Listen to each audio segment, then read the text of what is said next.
नमस्कार दोस्तों, राजू सर के नाम से इस यूट्यूब चैनल में आपका हार्दिक स्वागत है। मैकेनिकल वेंटिलेशन के बारे में हम पढ़ रहे थे और प्रीवियस वीडियो के अंदर हमने पढ़ा था कि मैकेनिकल वेंटिलेशन और एंडोट्रेकियल इंटूबेशन क्या होता है। मैकेनिकल वेंटिलेशन और एंडोट्रेकियल इंटूबेशन जो है वो एक तरीका है ऑक्सीजन को डिलीवर करने का। 3 तरीके हमने पढ़े थे ऑक्सीजन डिलीवर करने का। पहला ऑक्सीजन डिलीवर हमने किया था by mask that attach to the oxygen tank. दूसरा ऑक्सीजन डिलीवर हमने किया था सीपेप और बाईपेप, और ये दोनों ही तरीके नॉन इन्वेजिव थे। और तीसरा तरीका हमने पढ़ा था इन्वेजिव तरीका, जिसमें एंडोट्रेकियल इंटूबेट करते हैं, ट्रेकिया के अंदर ट्यूब डालते हैं, एंडोट्रेकियल ट्यूब कहते हैं उसको, और उसको वेंटिलेटर से असिस्ट करते हैं, उसको मैकेनिकल वेंटिलेशन बोला। हमने बोला मैकेनिकल वेंटिलेशन की जरूरत कब पड़ती है, जब पेशेंट का एयरवे, ब्रीदिंग और सर्कुलेशन जो है वो डिस्टर्ब हो जाता है। ये इमरजेंसी सिचुएशन होती है, उस समय एयरवे को ओपन करने के लिए हम इंटूबेट करते हैं और ब्रीदिंग देने के लिए मैकेनिकल वेंटिलेट करते हैं, और सर्कुलेशन को ठीक करने के लिए according to the condition drugs use करते हैं और आईवी फ्लूइड यूज करते हैं। दूसरा हमने बोला जब भी कोई सर्जरी होती है उस समय मैकेनिकल वेंटिलेशन का जरूरत रहता है और एंडोट्रेकियल इंटूबेशन करना पड़ता है। और सर्जरी के इंडिकेशन में हमने पढ़ा कि क्या पर्पज है मैकेनिकल वेंटिलेट करने का सर्जरी के अंदर। तो हमने पढ़ा वहां पे कि पेशेंट जो है उसको एनेस्थेटिक एजेंट के देने के लिए, जनरल एनेस्थीसिया जब लगता है उस समय, और उसके गैस्ट्रिक कंटेंट के एस्पिरेशन को प्रिवेंट करने के लिए। एंड लास्ट वन हमने पढ़ा था PaO2 और PCO2 जो है उसको मेंटेन रखने के लिए, ताकि उसका पीएच जो है वो बैलेंस रहे। हम इंटूबेट करके मैकेनिकली वेंटिलेट करते हैं।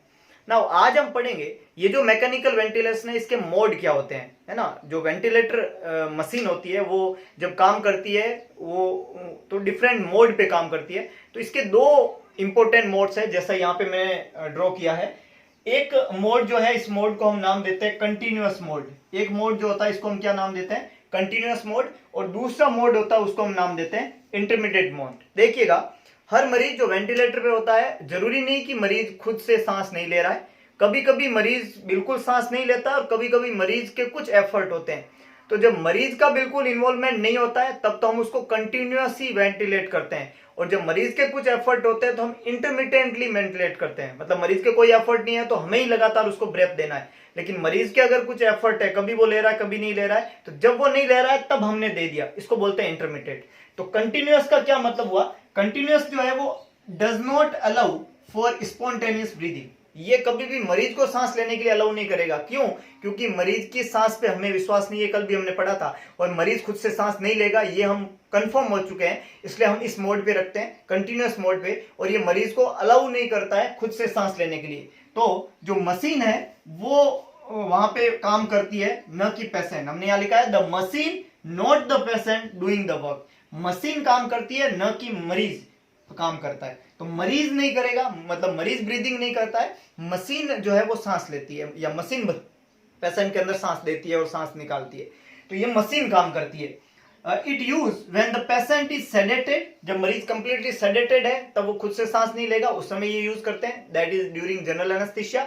It use when the patient is completely paralysed. जब रेस्पिरेटरी पैरालाइसिस, मान लो मरीज को गुलेनबेरी सिंड्रोम है और उसको रेस्पिरेटरी पैरालाइसिस हो गया, तो उसकी मसल काम नहीं कर रही है, वो खुद से सांस नहीं लेगा, तब हम देते हैं। और when the patient is comatose, जब मरीज कोमा में होता है तो उसका रेस्पिरेशन जो है वो अरेस्ट हो जाता है, तो उस समय हम इसको यूज करते हैं। तो इस तरीके के मरीज में इसको यूज किया जाता है। वही जो इंटरमिटेंट मोड है ये अलाउ करता है स्पॉन्टेनियस ब्रीदिंग के लिए ना, इसमें मरीज भी ब्रेथ ले सकता है, और जब वो नहीं ले रहा है उस समय हम उसको ब्रेथ देंगे।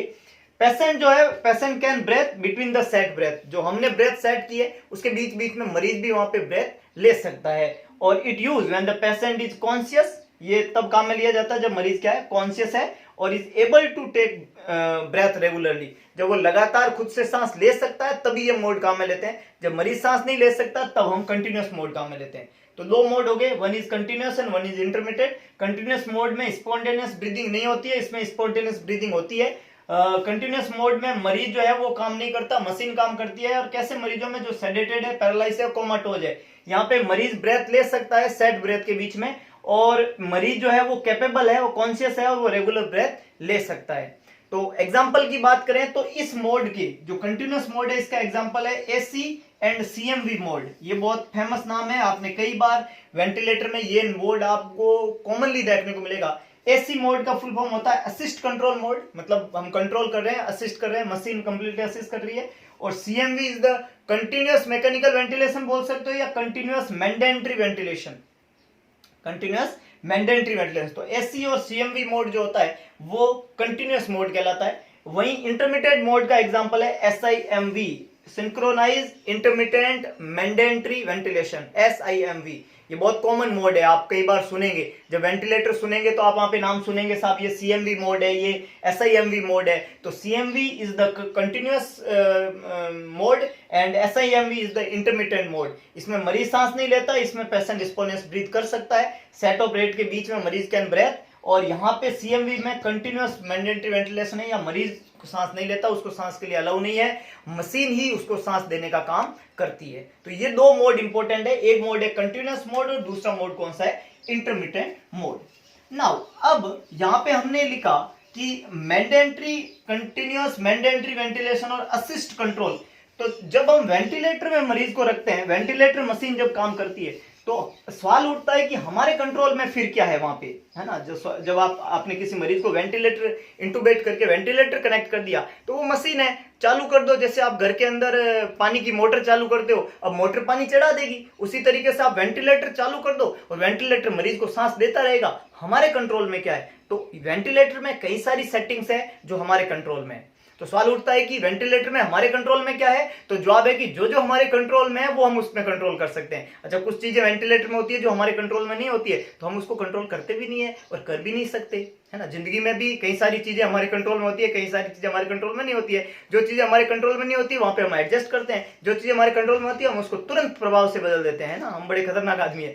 तो उस तरीके से यहाँ पे भी कुछ चीजें हमारे कंट्रोल में है। तो वेंटिलेटर में कौन कौन सी चीजें हमारे कंट्रोल के अंदर है उसकी हम बात करें तो वेंटिलेटर में हमारे कंट्रोल के अंदर होता है वॉल्यूम, हमारे कंट्रोल के अंदर होता है वॉल्यूम, इसको मैं बोलता हूं टाइडल वॉल्यूम। टाइडल वॉल्यूम वो वॉल्यूम है जो मरीज इंस्पिरेशन के समय लेगा और निकालेगा। टाइडल वॉल्यूम हम वेंटिलेटर में सेट करते हैं और हम जितना टाइडल वॉल्यूम देना चाहते हैं, जितना निकालना चाहते हैं, that depend on the condition. आगे हम पढ़ेंगे कब टाइडल वॉल्यूम बढ़ाते हैं कब घटाते हैं, लेकिन टाइडल वॉल्यूम वेंटिलेटर के अंदर हमारे कंट्रोल में होता है और वो हम सेट करते हैं। वेंटिलेटर में दूसरी चीज जो हमारे कंट्रोल में होती है वो होता है प्रेशर। दूसरी चीज जो हमारे कंट्रोल में होती है वो होता है प्रेशर। प्रेशर दूसरी चीज हमारे कंट्रोल में होती है प्रेशर। कितना प्रेशर आपको मरीज को देना है, कितना प्रेशर मरीज के अंदर आपको देना है, ये हमारे कंट्रोल के अंदर है। वेंटिलेटर में तीसरी चीज जो हमारे कंट्रोल में होती है वो होती है rate. Rate that is respiration rate. कौन सी rate, respiration rate. Respiration rate हम वेंटिलेटर में सेट कर सकते हैं, इसको ब्रेथ पर मिनट से लिखते हैं अपन। कैसे लिखते हैं, ब्रेथ पर मिनट। और नॉर्मली कितने के बीच में इसको रखना होता है, 12 to 20, है ना, इतना इसके बीच में हम इसको रखते हैं। नॉर्मली हम 16 और 14 ये सेट कर देते हैं। तो ब्रेथ जो है वो हमारे कंट्रोल में, रेस्पिरेशन रेट हमारे कंट्रोल में। इसके अलावा हमारे कंट्रोल के अंदर है वहां पे फ्लो रेट, हमारे कंट्रोल में वहां पे फ्लो रेट।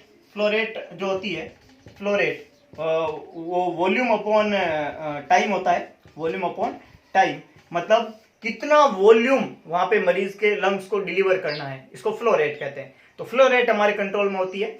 इसके अलावा हमारे कंट्रोल में एक और चीज होती है वेंटिलेटर के अंदर, दैट इज ऑक्सीजन। क्या होती है, ऑक्सीजन। FiO2 हमने कल भी लिखा था इसको, फ्रैक्शनल इंस्पायर्ड ऑक्सीजन, FiO2, ये हमारे कंट्रोल में है। इसको हम सेट कर सकते हैं और हम अपने हिसाब से इसको डिलीवर कर सकते हैं। तो क्या क्या चीजें वेंटिलेटर की सेटिंग में हमारे कंट्रोल में है, हमारे कंट्रोल में है वहां पे वॉल्यूम, हमारे कंट्रोल में है वहां पे प्रेशर, वॉल्यूम जो है टाइडल वॉल्यूम, कितना वॉल्यूम आप पेशेंट को देना चाहते हैं, हमारे कंट्रोल में pressure, how much pressure would you like to give, हमारे कंट्रोल में respiration rate, breath per minute हम लिखते हैं, how fast would you like the patient to breathe, कितना तेज ब्रेथ लेना चाहिए, कितना आप चाहते हैं। हमारे कंट्रोल के अंदर है फ्लो रेट, फ्लो रेट को हमने वॉल्यूम अपॉन टाइम से लिखा। How fast would you like to push the volume in, कितना वॉल्यूम, कितना स्पीड से आप वॉल्यूम को अंदर पुश करना चाहते हैं। हमारे कंट्रोल में oxygen, how much oxygen would you like to put in, कितनी ऑक्सीजन आप मरीज को देना चाहते हैं, वो आपके कंट्रोल में FiO2 से हमने इसको लिखता है। तो ये सारी की सारी चीजें जो है वो हमारे कंट्रोल में होती है during the phase of ventilator. Ventilator में ये सारी चीजें हमारे कंट्रोल में होती है, ये सारी चीजें हम सेट कर सकते हैं। नाउ अब हमने दो चीजों की बात की, हमने मोड की बात की, एक कंटिन्यूअस होता है और इंटरमीडिएट मोड होता है, और हमने बात की क्या क्या चीजें हमारे कंट्रोल में। अब जो ये मोड है, इधर आप कंटिन्यूअस मोड काम में ले रहे हो और इंटरमीडिएट मोड काम में ले रहे हो, तो इनके एग्जांपल हमने अभी पढ़े कि एससी और सीएमवी मोड जो है वो कंटिन्यूअस मोड है और एसआईएमवी जो है वो इंटरमीडिएट मोड है। तो ऐसे और भी मोड होते हैं क्या, है ना, जैसे मोड तो दो थे मेन, तो एक तो कंटिन्यूअस था और एक इंटरमीडिएट था। कंटिन्यूस में हमने बोला एक तो असिस्ट कंट्रोल और कंटिन्यूस मैकेनिकल वेंटिलेशन, और एक इंटरमीडिएट में हमने पढ़ा SIMV। तो इसके अलावा भी कोई है तो बेसिकली इस तरीके की वेंटिलेटर की सेटिंग में 4 मोड वहां पे बेसिक, 5 मोड वहां पे बेसिक रहते हैं। तो वो मोड कौन कौन से है, उसमें सबसे पहला जो मोड है उस मोड को हमने अभी पढ़ा SE, that is assist control ventilation, और कंटिन्यूस मैकेनिकल वेंटिलेशन या जो है कंटिन्यूस मैंडेटरी वेंटिलेशन CMV। दूसरा जो मोड होता है उसको हम प्रेशर कंट्रोल मोड कहते हैं। कौन सा मोड, प्रेशर कंट्रोल, इसमें सिर्फ प्रेशर को कंट्रोल किया जाता है। देखिएगा सब मोड को हम एलाबोरेट करके पढ़ेंगे वहां पे। तीसरा मोड जो होता है वो होता है अपना pressure support mode, pressure support mode, support. चौथा हमने कल के लेक्चर में पढ़ा था CPAP, और CPAP तो नॉन इन्वेजिव था, लेकिन जो वेंटिलेटर में सेटिंग में काम में लिया जाता है उसको PAP बोलते हैं, PWP, और वो इन्वेजिव था। बाकी दोनों का काम एक ही था कि ये हमेशा पॉजिटिव प्रेशर बना के रखते हैं। तो CPAP एंड PAP। CPAP को हमने बोला कंटिन्यूस पॉजिटिव एयरवे प्रेशर, और PAP को हमने बोला पॉजिटिव एंड एक्सपिरेटरी प्रेशर। तो PAP जो है वो इन्वेजिव है और ये नॉन इन्वेजिव था। तो ये तो नॉन इन्वेजिव था लेकिन ये वेंटिलेटर में काम में लिया जाता है, PAP मोड काम में लिया जाता है। और पांचवा SIMV को हमने बोला जो है सिंक्रोनाइज इंटरमिटेंट मैकेनिकल वेंटिलेशन।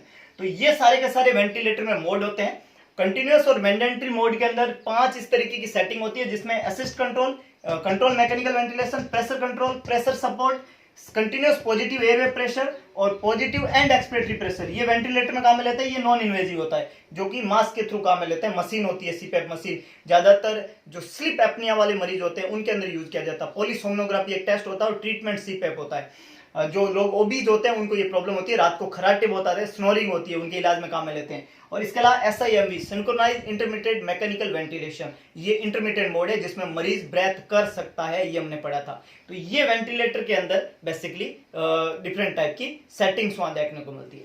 अब एक इंपॉर्टेंट टर्म है, इन सेटिंग को देखने के बाद में अगला एक इंपॉर्टेंट टर्म है, और इस टर्म को हम नाम देते हैं लंग कॉम्प्लियंस, है ना। एक इंपॉर्टेंट टर्म है और टर्म का नाम है लंग कॉम्प्लियंस।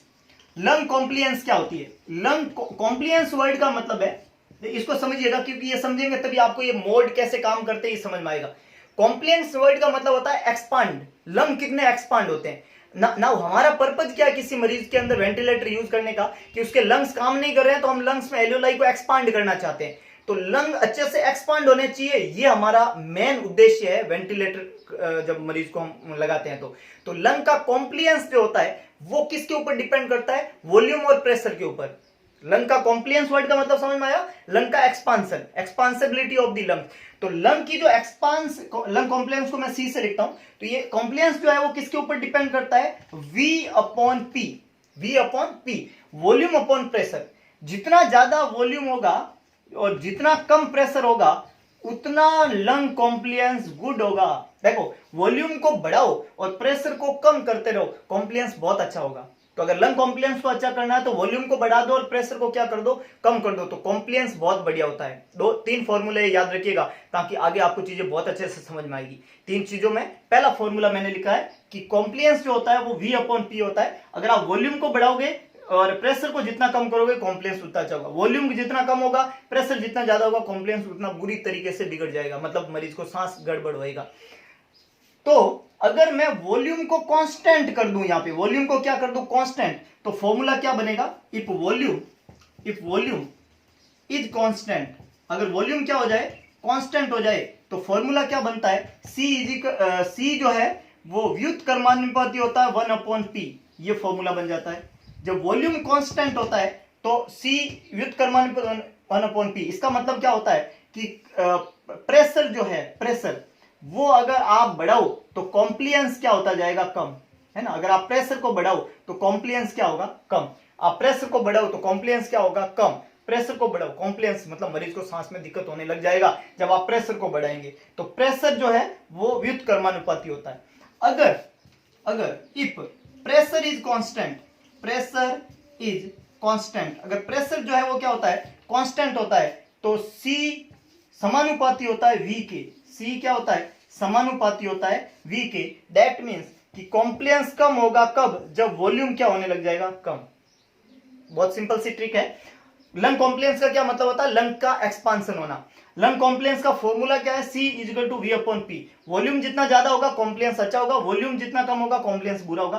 प्रेशर जितना ज्यादा होगा कॉम्प्लियंस बुरा होगा, प्रेशर जितना कम होगा कॉम्प्लियंस अच्छा होगा। वॉल्यूम ज्यादा होना चाहिए, प्रेशर कम होना चाहिए, ये सबसे अच्छी बात है लंग के एक्सपांशन के लिए। नाउ अगर मैं वॉल्यूम को कांस्टेंट कर दूं, स्थिर कर दूं, तो ये फॉर्मूला बन जाता है C विद कर्मानुपाती 1/P। इसमें प्रेशर जितना बढ़ेगा, प्रेशर कम होना चाहिए तब कॉम्प्लियंस अच्छा होता है, प्रेशर जितना बढ़ेगा कॉम्प्लियंस उतना बिगड़ता जाएगा।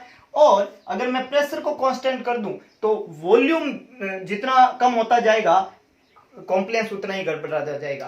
तो आगे हम जब वेंटिलेटर के मोड पढ़ेंगे तब आपकी ये फॉर्मूले बहुत याद, आपको मदद करेंगे। तो आपको यहाँ याद रखने वाली बात क्या है कि कॉम्प्लियंस जो होता है यानी लंग की एक्सपांशन जो होता है वो दो चीजों पे डिपेंड करता है, वॉल्यूम और प्रेशर पे। वॉल्यूम ज्यादा होना चाहिए और प्रेशर कम होना चाहिए। अगर आप वॉल्यूम को बढ़ाएंगे तो कॉम्प्लियंस अच्छा होगा, अगर आप वॉल्यूम को घटा देंगे तो कॉम्प्लियंस बुरी तरीके से बिगड़ जाएगा, लंग का एक्सपांशन अच्छे से नहीं होगा। और अगर आप प्रेशर को बढ़ा देते हैं तो कॉम्प्लियंस गड़बड़ा जाता है। प्रेशर जितना कम होगा कॉम्प्लियंस उतना ही गुड होगा।